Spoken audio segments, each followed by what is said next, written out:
말씀이 있는 교회, 그 말씀 전하는 교회, 말씀대로 살아가는 교회, 말씀의 빛 교회. 이렇게 말씀을 나누고자 합니다. 말씀을 드렸다시피 예수님께서 예루살렘으로 입성하신 후의 일을 이제 계속 기록하고 있습니다. 갈릴리에서 공생애를 시작하시고 줄곧 갈릴리에서 사역을 하셨어요. 갈릴리 근방, 갈릴리 호수를 건너갔다 왔다 갔다 하시면서 그 동네에서 주로 사역을 하시다가 예루살렘으로 가셔서 이제 사역을 하십니다. 예루살렘으로 들어가신 이유가 뭐예요? 십자가를 지시기 위함이시죠. 그래서 이제 요단 동편 베레아 땅을 통해서 요단을 건너서 여리고로 지나서 다시 이제 유대 지방으로 들어가서 결국에는 예루살렘 성으로 입성하십니다. 네, 여리고로 들어갔을 때 누가 예수님을 맞이했어요? 들어가실 때가 아니죠. 나가실 때죠. 맹인 거지 바디메오가 예수님을 부르는데 어떻게 부르냐면 다윗의 자손 예수여 라고 불렀죠. 이 말은 무슨 의미냐면 그들이 기다리고 있던 메시아란 얘기예요. 다윗의 자손으로 오실 그리스도여, 메시아여 라고 불렀던 거예요. 맹인이었고 거지였던 바디메오의 입술을 통해서 이제 누가 오고 계시는 거예요? 메시아가 오고 있다는 사실을 외쳤습니다. 그리고 예루살렘 성 가까이 이르렀을 때는 벳바게와 베다니에 이르렀을 때는 예수님께서 제자 둘을 보내시죠. 그리고 건너편 마을에 있는 새끼, 나귀 새끼를 풀어오라. 그리고 그것을 타고 예루살렘으로 입성하시죠. 사람들이 어떻게 해요? 자기 옷을 깔고 나무를 베어다 깔고 뭐라고 외칩니까? 호산나, 다윗의 자손으로 오시는 이여. 뭔 말이에요? 메시아를 환영하는 거예요. 그리스도가 오셨다. 우리가 그토록 기다렸던 메시아가 오셨다라고 하면서 온 성이 떠나가도록 소리를 지르면서 찬양하면서 그렇게 예수 그리스도께서 예루살렘으로 입성하시는 거예요. 이 사실을 누가 알까요? 당연히 종교 지도자들이 알겠죠. 온 성이 떠들썩하게 메시아가 오셨다는 소식을 그들이 모를 리가 없겠죠. 누구보다도 가장 예민하게 민감하게 받아들였을 그들이에요. 근데 그렇게 예수님께서 예루살렘으로 들어가셔서 성전으로 들어가시죠. 그리고 성전에 들어가셔서 하신 일이 뭐냐면 성전을 깨끗하게 하시는 거예요. 소위 말하는 성전 정화, 성전을 깨끗하게 하시는 사건이 일어납니다. 자, 마가복음 11장 15절 16절입니다. 함께 한번 읽겠습니다. 자, 시작. 그들이 예루살렘에 들어가니라. 예수께서 성전에 들어가사 성전 안에서 매매하는 자들을 내쫓으시며 돈 바꾸는 자들의 상과 비둘기 파는 자들의 의자를 둘러 엎으시며 아무나 물건을 가지고 성전 안으로 지나다님을 허락하지 아니하시고. 자, 17절도 읽겠습니다. 시작. 이에 가르쳐 이르시되 기록된 바 내 집은 만민이 기도하는 집이라 칭함을 받으리라고 하지 아니하였느냐. 너희는 강도의 소굴을 만들었도다 하시매. 그러니까 돈 바꾸는 자들의 상도 엎으시고 뭐 비둘기 파는 자들의 그 비둘기도 잡으시고 뭐 꾸짖으시고 뭐 채찍으로 짐승도. 마가복음 좀 간단하게 기록했지만 좀 더 길게 기록한 본문들이 있어요. 그러니까 뭐냐면 성전에서 장사하는 자들을 책망하신 거예요. 성전에서 무슨 장사를 하고 있었어요? 원래는 각 지역에 가나안에 들어갈 때 우리가 성경 공부를 할 때 잠깐 나눴지만 가나안에 들어갈 때 이 지파별로 멀리 가서 제사를 드릴 수 없으니까 지파별로 레위인들이 거주하는 성읍을 따로 내어주게 돼 있어요. 그래서 그곳에서 예배를 제사를 드리도록 했어요. 멀리 가지 않고 그 지파에 속한 지역 가운데쯤에 위치하도록 레위 지파의 성읍을 줘서 거기에 모여서 제사를 드리는 거예요. 그런데 어느 시점이 되면 명령하셔서 각 지역에서 드리던 예배를 제사를 어디서 드리게 하냐면 예루살렘 성전에서만 드리게 명령합니다. 그래서 이 사람들이 제사를 지내려면 어디로 가야 되냐면 예루살렘 성전으로 가야 돼요. 그러면 무슨 문제가 생기냐면 재물을 끌고 가겠죠. 가까운 데 있는 사람들이야 상관이 없지만 멀리 에브라임 산지나 이런 데서 제사를 드리려고 소나 양이나 각종 가축을 끌고 가다 보면 예기치 않게 짐승이 상하는 일들이 발생합니다. 그러면 그 상한 짐승을 제사를 드릴 수가 없죠. 그래서 어떤 그 거룩한 제물을 드리도록 하기 위해서 어떤 방법이 생기냐면 자기가 제물로 드릴 짐승을 팔아요. 그래서 그 돈을 가지고 가서 내가 드릴 짐승에 합당한 그 돈만큼의 짐승을 예루살렘에서 사서 제사를 드리게 돼요. 그러니까 거룩한 제사를 돕기 위해서 생겨난 제도예요. 그런데 시간이 지나면서 어떻게 돼요? 이게 사라지지는 않습니다. 변질이 됩니다. 10,000원짜리를 받고 와서 10,000원짜리를 살려고 하는데 장사하는 사람들 그렇게 안 하잖아요. 9,000원만 거슬러 주는 거예요. 아니면 그러니까 그런 데서 이득을 취하는 거예요. 근데 제사장이나 서기관들이 하지는 않겠죠. 그들과 관련된 누군가가 소나 양이나 이런 짐승을 팔거나 돈을 바꿔주는 일을 하는데 특혜가 되겠죠. 그러다 보니까 종교 지도자들에게 이렇게 뭔가를 하게 되겠죠. 로비도 하게 되고 굉장한 권한과 이 이득이 생기는 거예요. 그러면서 점점 문제가 생기는 겁니다. 그래서 예수님께서는 뭐라고 하시느냐면 기도하는 집을 너희가 강도의 소굴을 만들었다라고 하는 거예요. 처음에는 하나님께 거룩하게 제사 드리기 위해서 이러한 방법들이 생겨난 건데 시간이 지나면서 이것들이 변질돼서 타락해버리고 이득을 취하고 굉장한 권력을 취하는 그런 문제가 돼버린 거예요. 그래서 예수님께서는 너희가 강도의 소굴이란 말은 뭐예요? 그들이 강도라는 말이잖아요. 그 말을 듣고 찔렸겠죠. 이 사람들을 어떻게 해요? 예수를 죽이려고 꾀합니다. 어떻게 죽일까 꾀하는 거예요. 예수님을 어떻게 할 수가 없자. 그래서 그들이 가지고 나온 이슈가 뭐냐면 권위의 문제예요. 종교 지도자들이 갈릴리 출신의 랍비가 자신들에게 태클을 걸고 너희 강도다. 왜 나쁜 짓 하느냐 그러자 우리가 잘못했다. 사과하는 게 아니라 오히려 예수를 죽이려고 하는 거예요. 그런데 무리가 예수의 권위를 인정하고 예수를 다 존경하자 무리를 두려워해서 예수를 죽이지 못하고 대신 권위의 문제를 가지고 오는 거예요. 자, 11장 28절입니다. 이르되 무슨 권위로 이런 일을 하느냐? 누가 이런 일할 권위를 주었느냐? 자기들은 혈통적으로도 제사장, 레위 가문의 제사장 혈통을 이어왔고 서기관이고 바리새인이고 장로들이고 근데 너는 뭐냐? 누가 그런 권위를 줬냐는 거예요. 그들도 예수님께서 하고 계시는 일에 부인할 수 없어요. 그들도 예수가 뭐로 오셨다는 사실을 알아요? 메시아로 오셨다는 소식을 들었잖아요. 그걸 자신들도 반박할 수 있는 뭐가 없어요. 그러니까 그들이 내세웠던 게 뭐냐면 권위예요. 자기들은 모세로부터 권위를 부여받은 사람들이에요. 자기들은 온 민족으로부터 권위를 부여받은 사람이에요. 근데 너는 누구로부터 권위를 받았느냐는 거예요. 하늘로부터냐 사람으로부터냐 없지 않냐는 거예요.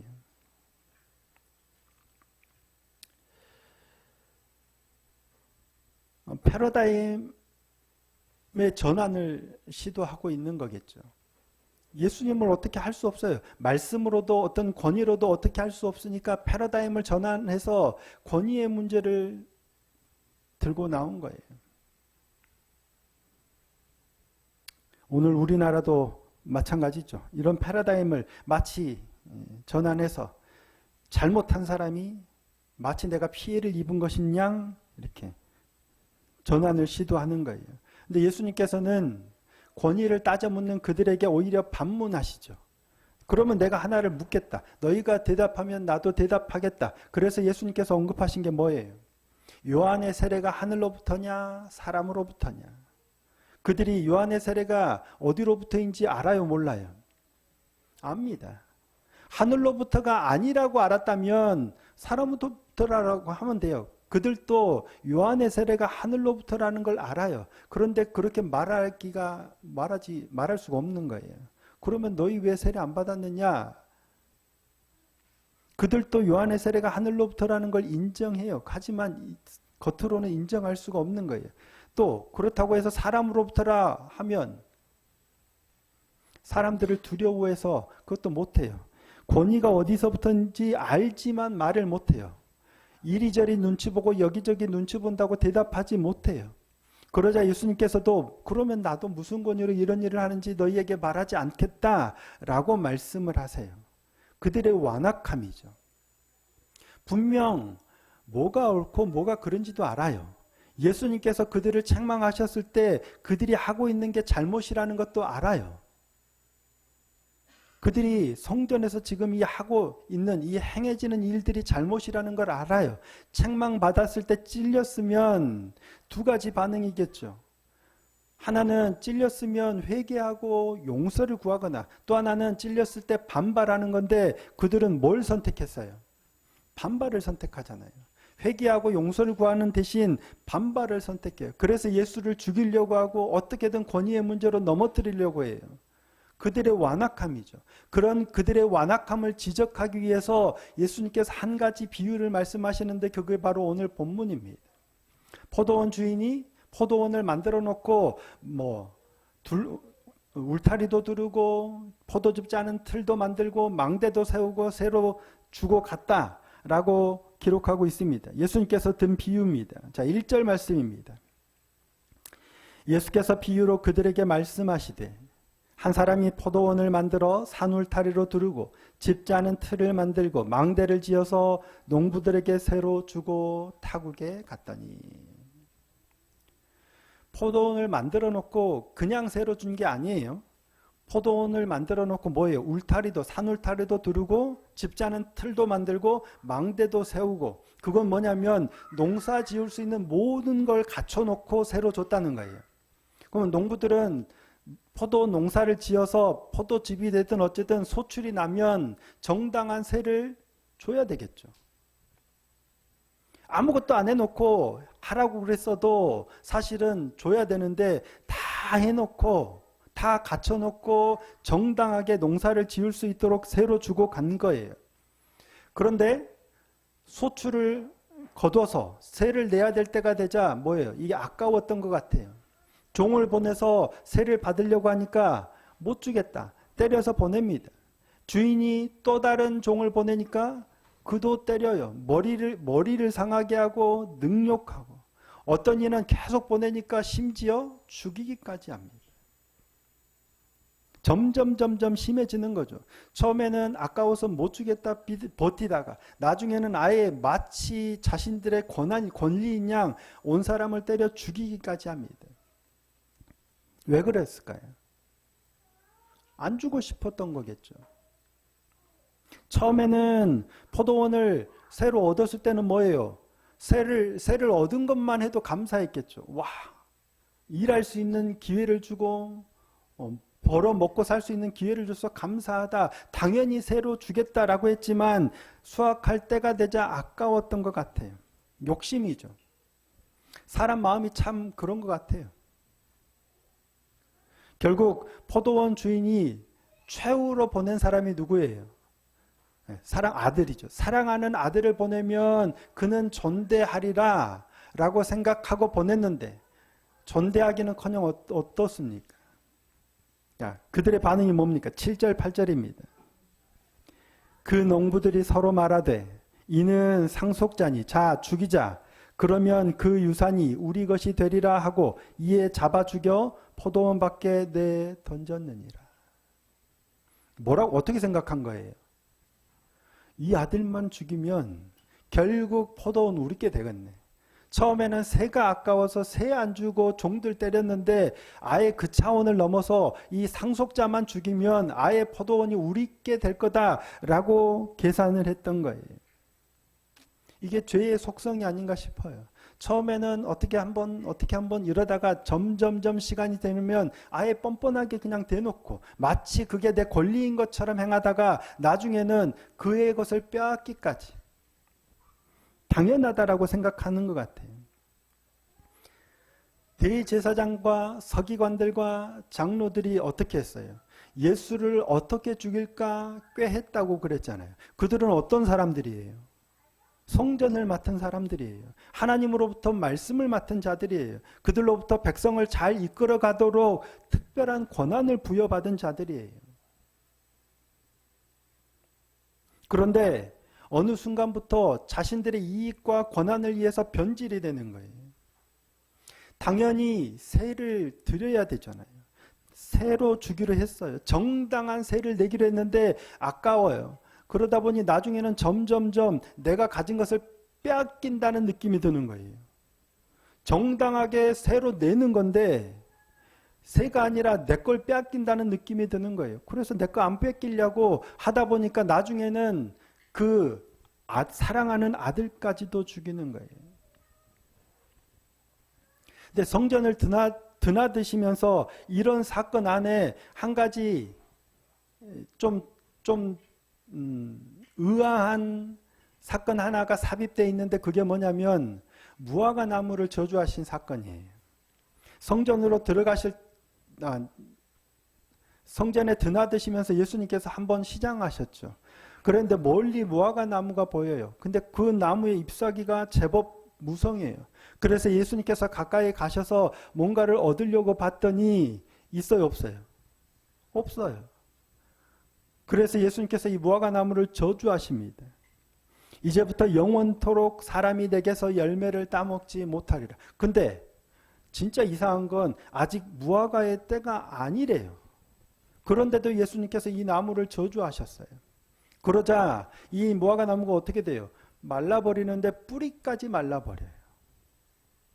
좀 의아한 의문이 드는 예화잖아요. 근데 무슨 의미냐면 아마도 예루살렘 대제사장들과 서기관들과 장로들 그리고 이스라엘 백성들의 상태를 경고하기 위해서인 것 같아요. 성전을 정화시키고 그들을 가르치시고 경고하시는데 그들의 모습이 딱 이런 거예요. 분명 새로 주고 가서 열매를 얻어야 되는데 열매가 있을 것이라고 기대했는데 열매가 없어요.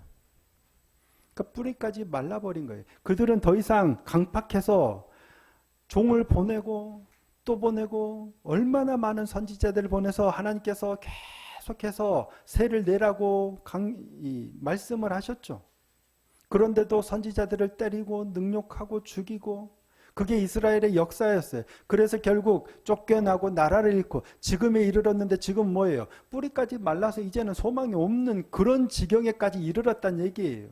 아들을 보내셔서 메시아, 너희가 그토록 기다리던 아들인 메시아가 왔어. 온 성이 환호하면서 받아들이고 그랬음에도 불구하고 아들의 말을 듣지 않아요. 결국 그 아들도 죽일 거예요. 그들의 상태를 지금 상징적으로 보여주고 있는 사건입니다. 기도하는 집을 강도의 소굴로 만들어 놓은 그들의 완악함을 경고하고 있는 거예요. 근데 그들이 처음부터 그런 건 아니었죠. 처음부터 그런 건 아니었을 거예요. 근데 하다 보니 이익이 생기고 권한이 생기고 하다 보니 눈이 멀어서 결국 내가 가진 것이 마치 내 것인 양, 내 것 빼앗긴다는 느낌에 종을 때리고 죽이고 아들까지 죽이는 그러한 지경에까지 이르고 마는 거예요. 그만큼 재물이라는 게 강력해요. 재물로 대변되는 게 그만큼 강력해요. 진리 앞에서도 진리조차도 외면하고 내 거 가진 걸 붙드는 모습이죠. 그들만 그러는 게 아니잖아요.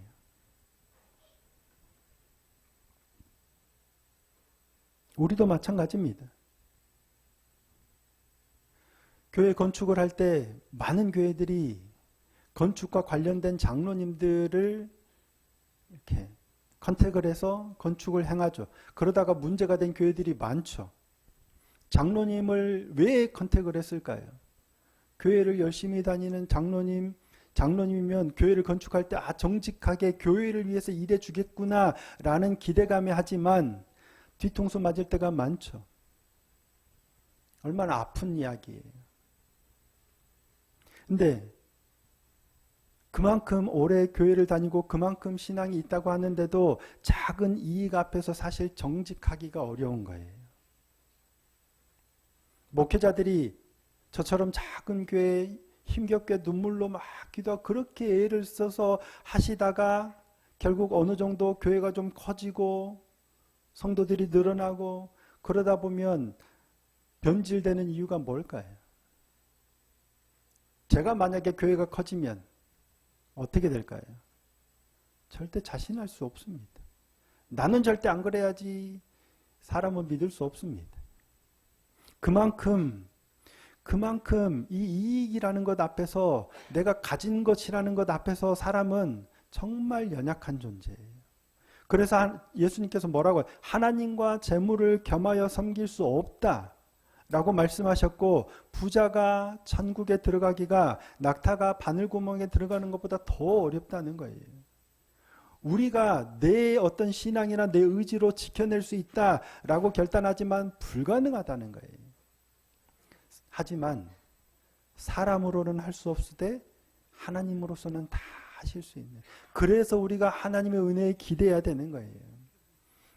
나 하루에 성경을 얼마나 읽고 나 교회를 수십 년 다녔고 나 목사고 내가 기도를 얼마나 열심히 하는데를 의지하면 안 된다는 얘기예요.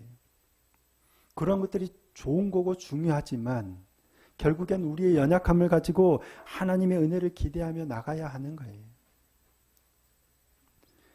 마땅히 내야 할 세금도 아까워하는데 하나님은 우리에게 원하시는 세금이 뭐라고 했어요?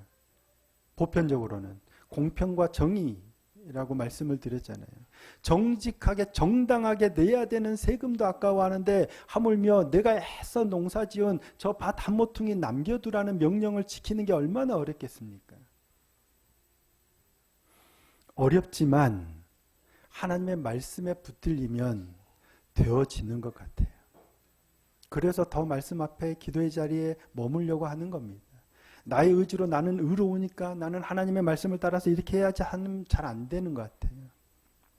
하지만 나의 연약함을 알고 하나님의 은혜를 사모함으로 그 앞에 나아갈 때 하나님께서 우리가 그 길을 걸어갈 수 있도록 인도하시는 것 같습니다. 근데 분명한 건 그 길이 넓은 길이 아니라는 거예요.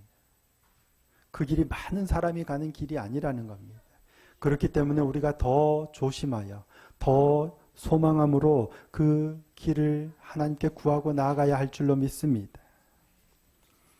욕심에 눈이 멀어서 마땅히 내야 할 세금마저도 세마저도 움켜쥐고 깔고 하는 어리석은 자가 되지 않기를 소원하고 축복합니다. 공평과 정의, 오늘 또 하나님께서 우리에게 원하시는 그 세, 그걸 가로막는 가장 큰 가로막은 이익과 내가 가진 것이 아닌가 싶습니다. 내가 가진 것이 작아서 나는 그럴 위험이 없다. 결코 그렇지 않습니다. 오늘 또 하나님께서 우리에게 원하시는 것이 무엇인지, 내가 혹여라도 내 거라고 붙들고 꼭 쥐고 아둥바둥, 혹여 주님이 원하시는 마땅하게 요구하시는 그것마저도 움켜쥐고 깔고 앉아 있다면 그러한 것들을 하나님 앞에 내어놓을 수 있는 은혜가 있기를 소원하고 축복합니다. 하나님이 원하시는 그 거룩한 길, 나의 어떤 이익과 권한보다도 진리가 하나님의 말씀이 우선되는 그런 복된 길을 걸어가는 저와 여러분이 될 수 있기를 예수님의 이름으로 축복합니다.